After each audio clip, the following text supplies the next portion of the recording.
Dan saudara, kami mendapatkan eksklusif ya saudara dari orang-orang yang simpati terhadap Richard Eliezer, sejumlah barang-barang, sejumlah surat, bahkan nanti surat juga saya pinjam sebentar, yang diberikan kepada Richard Eliezer. Saya akan menunjukkan pada Anda. Iya.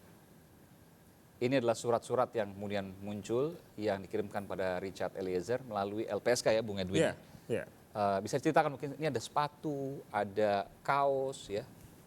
Ya, ini barang-barang ini dari para pendukung Richard yang kami terima di pengadilan. Jadi mereka kan datang ke pengadilan, kemudian memberikannya kepada Richard dan itu kan tidak bisa langsung sampai ke Richard. Kami harus periksa dulu. Ya. Oh, ada yang mencurigakan? Ya, tentu, alhamdulillah tidak ada ya. Tidak ada, tetapi kalau makanan jelas tidak bakal sampai ke Richard karena makanan tidak akan sampai. Karena banyak juga yang kirim makanan. Iya, karena makanan kan hanya dari LPSK. Oke. Tidak ada pihak di luar LPSK yang bisa memberikan makanan kepada Richard.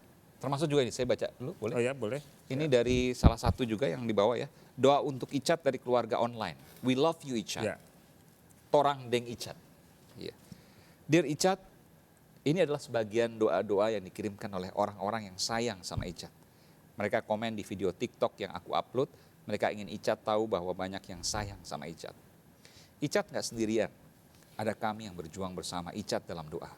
Kami percaya Tuhan menjawab doa ketika kami bersepakat meminta hal yang sama. Tetap semangat ya dek, jaga kesehatan, Tuhan memberkatimu.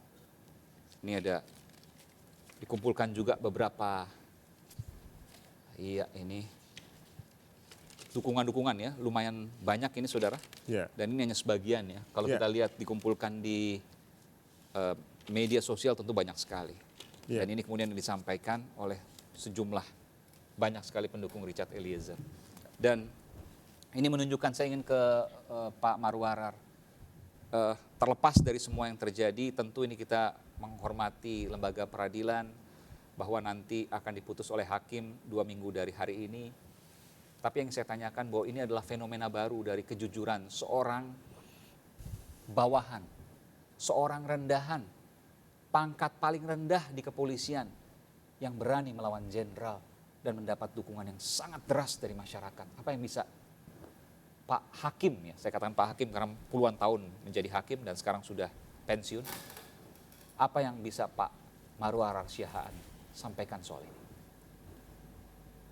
Ya, saya kira apa yang telah ditunjukkan tadi melalui simpati daripada anggota-anggota masyarakat itu sebenarnya menunjukkan kepercayaan yang sangat tinggi terhadap Eliezer juga.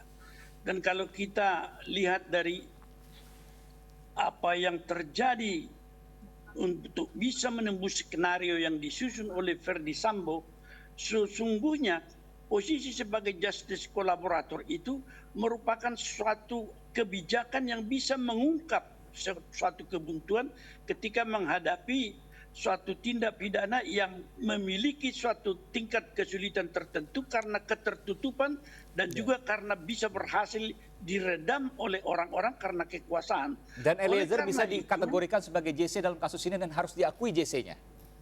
Saya kira harus diakui karena sebenarnya di Undang-Undang LPSK kan itu adalah kewenangan dari LPSK. Oke, dan kemudian rekomendasi LPSK kepada penuntut umum. Jadi tuntutannya Pak Marwarar, kalau saya katakan begini, saya tanyakan, tuntutan 12 tahun untuk Richard Eliezer terlalu tinggi? Saya kira kalau melihat apa yang terjadi dan juga apa yang dikatakan semacam reward sebenarnya karena bisa tanpa Eliezer ini akan tertutup dan akan ada ketidakadilan dan juga kultur daripada kepolisian tidak bisa dibongkar dengan apa yang terjadi, sehingga ini merupakan suatu reward yang diberikan oleh Eliezer, harus juga kita berikan reward. Harusnya berapa Pak Marwarar? Bukan 12 tahun Anda mengatakan, harusnya berapa? Ya, kalau saya sih sebenarnya secukupnya lah, kalau bisa 1 tahun saja. 1 tahun? Luar biasa. Ini pendapat hakim loh. Artinya kalau saya mau tanyakan, artinya kalau Pak Marwarar yang menjadi hakimnya, karena saya yakin Pak Marwarar mengikuti terus sidang ini, Pak Marwarar akan mengetuk Eliezer mengetuk vonis 1 tahun untuk Eliezer? Saya kira cukup itu karena untuk merenungkan saja bagi Eliezer apa yang terjadi selama Bahwa ada kesalahan, ini, iya betul, gitu ya.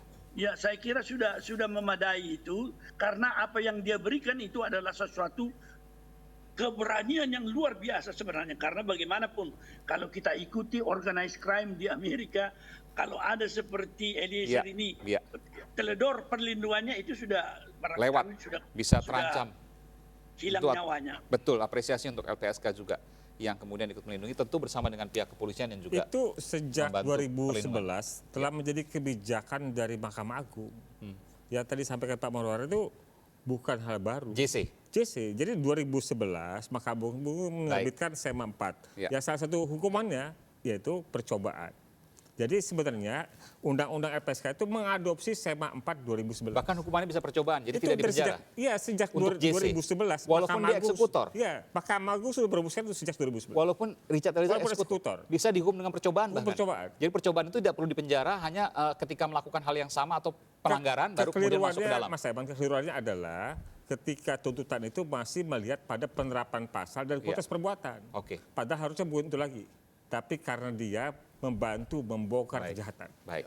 Terakhir singkat saja, masing-masing Bung Eras, Bung Judianto, Bung Fuad, apakah kemudian dalam dokumen sahabat pengadilan juga disebutkan usulan? Kalau tidak disebutkan, berapa yang pas menurut Anda dari sahabat pengadilan? Tentu ini tidak mempengaruhi independensi hakim dan tentu hakim kita menghormati lembaga peradilan. Silakan. Berdasarkan undang-undang, singkatnya adalah dia harus yang paling ringan di antara para terdakwa harus yang paling ringan. Harus yang bahkan paling sama ringan. saja tidak boleh. Sama saja menurut saya tidak. Dalam konteks ini kita harus kasih pesan, harus lebih ringan, justice kolaborator harus dibeli reward. Bung Fuad? Ya, mungkin pesan ya, saya kira palu hakim yang menangani perkara Eliezer ini menentukan masa depan sistem justice kolaborator di Indonesia. Jadi kalau perlakuannya sama, nggak ada reward, orang akan berpikir 2 kali, apa urgensinya saya menjadi justice kolaborator atau tidak. Bung Judianto? Jika nanti hukuman itu tinggi bagi Eliezer, ini menjadi presiden buruk bagi penegakan hukum. Tapi sebaliknya jika hukuman itu yang seringan-ringannya bagi Eliezer, ini menjadi presiden yang baik dalam penegakan hukum ke depan, tindak pidana apapun itu, baik terorisme, narkoba, dan tindak pidana yang lain. Baik, luar biasa. Dan ini saudara, kalau bicara soal kejujuran bukan hanya 1 kata, tapi ini lebih dari 1 juta kata. Karena ada banyak hal-hal yang dipertaruhkan, termasuk juga nyawa. Ini yang kemudian dialami oleh Eliezer. Apalagi seorang pangkat paling rendah melawan jenderal.